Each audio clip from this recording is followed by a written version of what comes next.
Dunia ini penuh dengan hal-hal yang belum terpecahkan. Kisah-kisah yang membuat bulu kuduk merinding. Kejadian yang tak bisa dijelaskan. Dan rahasia yang terkubur dalam waktu. Selamat datang di Cafe Misteri. Tempat di mana misteri terungkap dan rahasia terdalam terbongkar. Apakah kalian siap untuk menyelami kisah-kisah yang akan mengubah cara kalian melihat dunia? Mari kita mulai. Kali ini, Cafe Misteri akan menceritakan cerita horor dengan judul Tuyul Mencuri Lagi. Selamat menikmati.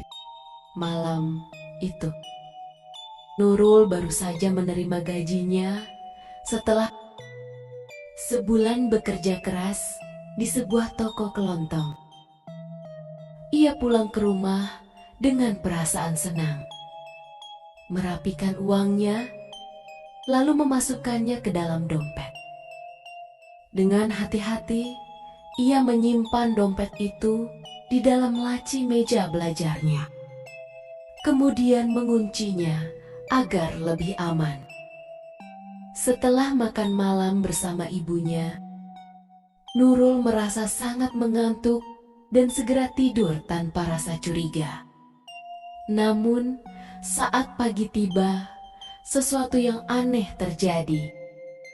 Begitu bangun tidur, Nurul langsung teringat uangnya. Ia buru-buru menuju meja belajar, membuka lacinya, dan mengambil dompetnya. Hanya tersisa beberapa lembar ribuan di dalam dompetnya. Padahal semalam, ada beberapa lembar 100 ribuan yang ia hitung sendiri. Nurul panik. Ia mencari ke seluruh sudut kamar, di bawah tempat tidur, di dalam tasnya. Bahkan bertanya kepada ibunya, apakah ibunya melihatnya. Tapi hasilnya nihil. Jangan bercanda, Nurul. Ibu sama sekali gak masuk ke kamarmu tadi malam, jawab ibunya dengan wajah heran. Nurul semakin bingung. Bagaimana mungkin uang itu bisa hilang? Padahal kamarnya selalu terkunci saat ia tidur. Tidak ada tanda-tanda lemari atau laci dibuka secara paksa. Namun, saat ia merenung, ibunya tiba-tiba bergumam, "Kamu gak mimpi kan, maksud ibu?" Tanya Nurul heran. Ibu pernah dengar cerita orang-orang di kampung ini. Tentang tuyul, ucap ibunya pelan. Nurul merinding mendengar kata itu. Ia memang pernah mendengar cerita tentang tuyul. Makhluk kecil botak yang suka mencuri uang. Biasanya dipelihara oleh orang yang ingin cepat kaya. Malam harinya, Nurul memutuskan untuk melakukan percobaan. Ia mengambil beberapa lembar uang dan menyusunnya di atas meja. Kemudian menaburkan garam kasar di sekeliling uang itu. Seperti yang pernah ia dengar dari cerita orang-orang tua, bahwa garam bisa menghalangi tuyul. Ia lalu pura-pura tidur, tetapi tetap terjaga dalam kegelapan, menunggu sesuatu terjadi. Hanya suara jangkrik dari luar rumah yang terdengar. Tiba-tiba, angin dingin berembus ke dalam kamar.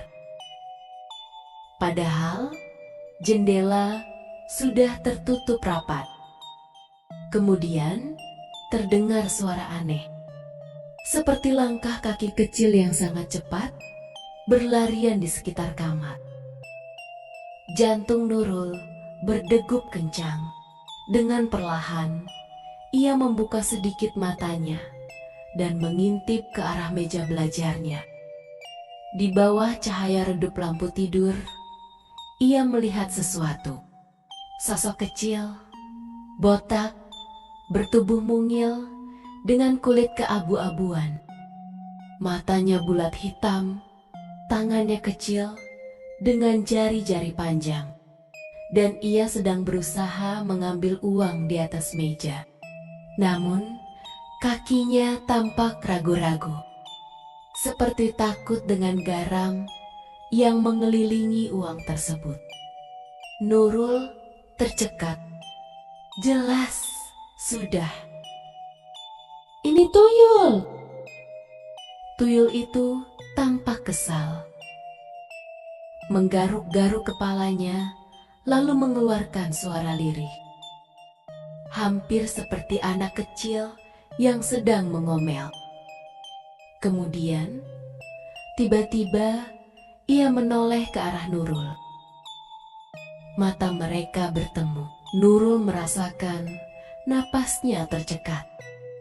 Ia tidak berani bergerak. Tuyul itu tersenyum lebar, memperlihatkan giginya yang kecil-kecil, lalu berlari cepat ke sudut kamar dan menghilang begitu saja. Setelah kejadian itu, Nurul langsung menceritakan semuanya kepada ibunya. Sang ibu segera meminta bantuan seorang ustaz untuk membersihkan rumah mereka. Ustadz tersebut mengatakan bahwa ada seseorang di sekitar kampung yang kemungkinan memelihara tuyul.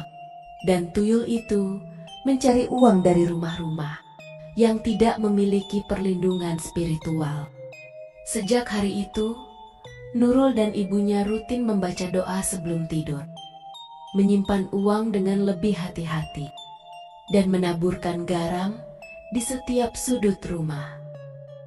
Setelah itu, uang Nurul tidak pernah hilang lagi. Namun, setiap malam saat ia tidur dalam keheningan, terkadang ia masih bisa mendengar suara langkah kecil berlari di luar jendela. Mungkin tuyul itu masih mengintai, mencari celah untuk kembali mencuri.